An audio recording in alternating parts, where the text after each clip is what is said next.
there will be a National Commission on Policing out of the White House, where I'll bring everyone to the table, including police chiefs, including civil rights activists, including the NAACP, including the Latino community. And we're going to sit down there and we're going to work it out. Well, the Democratic strategist Kevin Walling joins me now from Washington, D.C. Thanks so much for joining us.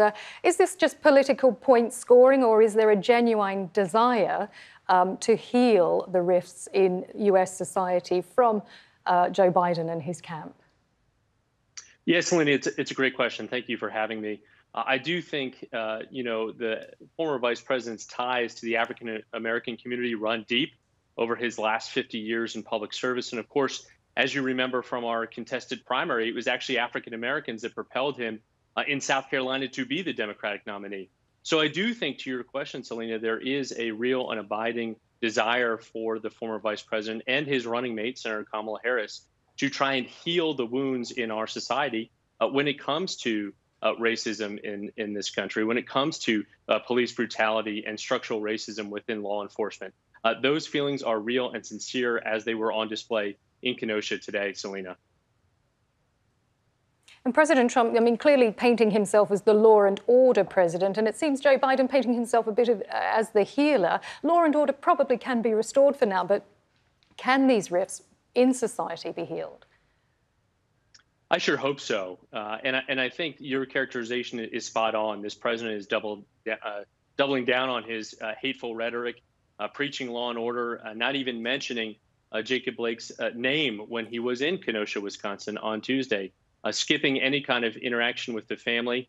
When you see, again, as a stark contrast, the former vice president speaking to both sides, saying that rioting and violence is not the answer, and really providing comfort over the 90 minutes he spent with Jacob Blake's family, again, trying to really unite both sides of this situation.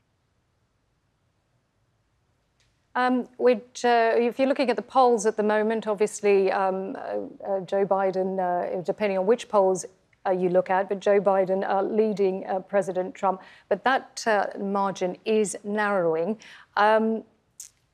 Are you still confident that Joe Biden can become the next US president? Yes, Melina, listen, we're 2 months, short months away today from that election. I think all polling indicates a sustained national lead for the former vice president on the incumbent president.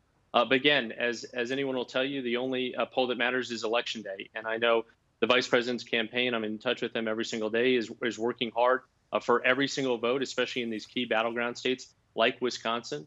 You see President Trump going to Pennsylvania today, the birthplace of Joe Biden, one of the other key states that's within 5 or 6 percentage points with the former vice president leading. You see the vice president leading in North Carolina, Wisconsin, Michigan, all key states that are necessary to flip back to the Democratic side. But again, the vice president's campaign is not taking anything for granted, I think, over these next 2 months. Okay, thanks so much for joining us. Kevin Walling there, the Democratic strategist.